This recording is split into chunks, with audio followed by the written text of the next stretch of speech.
बात है 2003 साल की। अगले ही महीने में नया बरस शुरू होने वाला था। आप जानते ही हैं कि गोवा में नए बरस की क्या धूम होती है। देश विदेश से सैलानी गोवा में नया साल मनाने के लिए आते हैं। हर आदमी की तरह जॉन ने भी नया साल मनाने का फैसला लिया। उसके बहुत सारे दोस्त जो कि लंदन में रहते थे, वे भी नया साल मनाने के लिए गोवा आने वाले थे। नए साल को 2 दिन बचे थे। दिसंबर के 30 तारीख को जॉन के सब दोस्त गोवा पहुंच गए। उसी दिन शाम को वे सब एक जगह इकट्ठा हुए और नए साल के प्रोग्राम के बारे में विचार विमर्श करने लगे। सबने नया साल कहाँ मनाए इसके बारे में अपनी अपनी राय दी। तो आखिर में तय हुआ कि हम नया साल किसी होटल में नहीं मनाएंगे। जॉन के दोस्त का एक फार्म हाउस था जो खेतों के बीच था। वहीं पे नया साल मनाने का निश्चय किया गया। वह फार्म हाउस बस्ती से थोड़ा दूर था और शोर शराबा भी वहाँ नहीं था, तो ये आराम से नया साल मना सकते थे। खाने में मेन्यू क्या होगा यह भी तय हुआ। ड्राई फ्रूट्स, फिश, चिकन और ड्रिंक, इन सब का ऑर्डर दिया गया और सब ने न्यू ईयर पे मिलने का वादा किया और अपने अपने घर चले गए। 31 दिसंबर का दिन आया। गोवा में सैलानियों की आवाजाही शुरू हो गई। पूरा गोवा तरह तरह के विद्युत रोशनाई से सज गया। हर जगह म्यूजिक बज रहा था। हर कोई जश्न मनाने के लिए उत्सुक था। बूढ़े, बच्चे, जवान सब तैयारी में लगे थे। उसी तरह से जॉन और उसके दोस्त भी तैयार थे। वे सब माप्सा के एक जगह पे इकट्ठा हुए और अपनी अपनी गाड़ियाँ लेकर उस फार्म हाउस के लिए रवाना हुए। पूरा गोवा सज गया था। इनका फार्म हाउस थोड़ा शहर से बाहर था। वहाँ ज़्यादा रोशनी नहीं आती थी। आजू बाजू में सूखे खेत थे।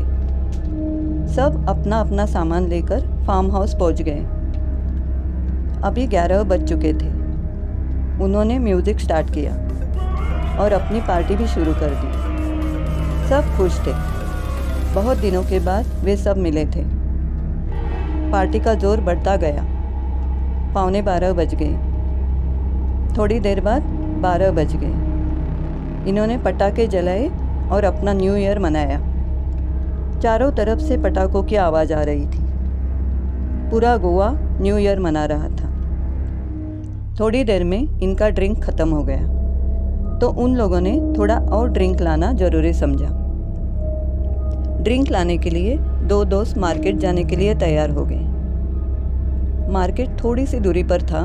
वे चल के वहाँ जा सकते थे, लेकिन इसके लिए उन्हें खेत में से होकर गुजरना पड़ता था।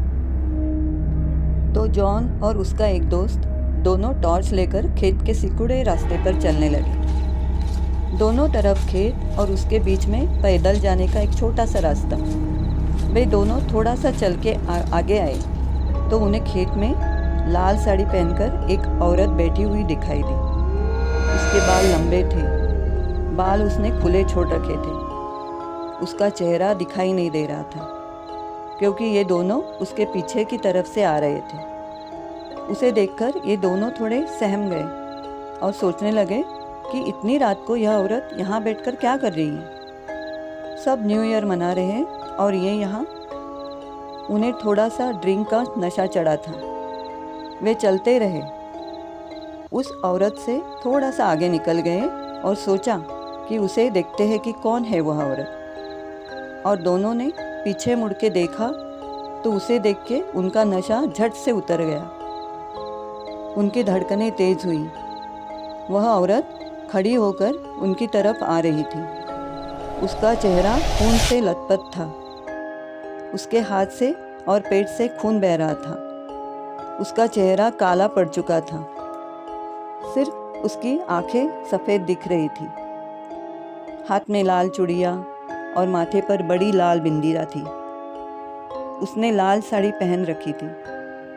ये दोनों बहुत डर गए क्योंकि इतना डरावना मंजर पहले कभी नहीं देखा था। ये दोनों तेज दौड़ने लगे। वे मार्केट तक पहुंच गए। वहाँ से उन्होंने ड्रिंक खरीदा और दूसरे रास्ते से फार्म हाउस चले गए।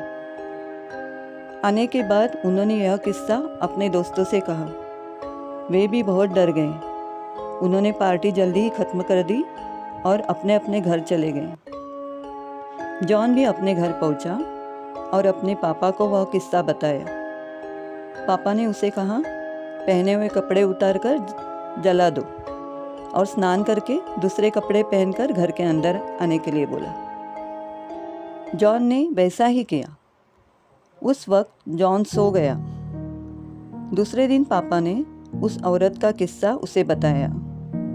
उन्होंने बताया कि बहुत साल पहले एक आदमी ने अपनी बीवी को चाकू से उस खेत में मार डाला था। वह औरत 20-25 साल की थी। तब से वह बहुत से लोगों को उस खेत में रात को दिखाई देती है। जॉन ने यह बात अपने दोस्तों को भी बताई।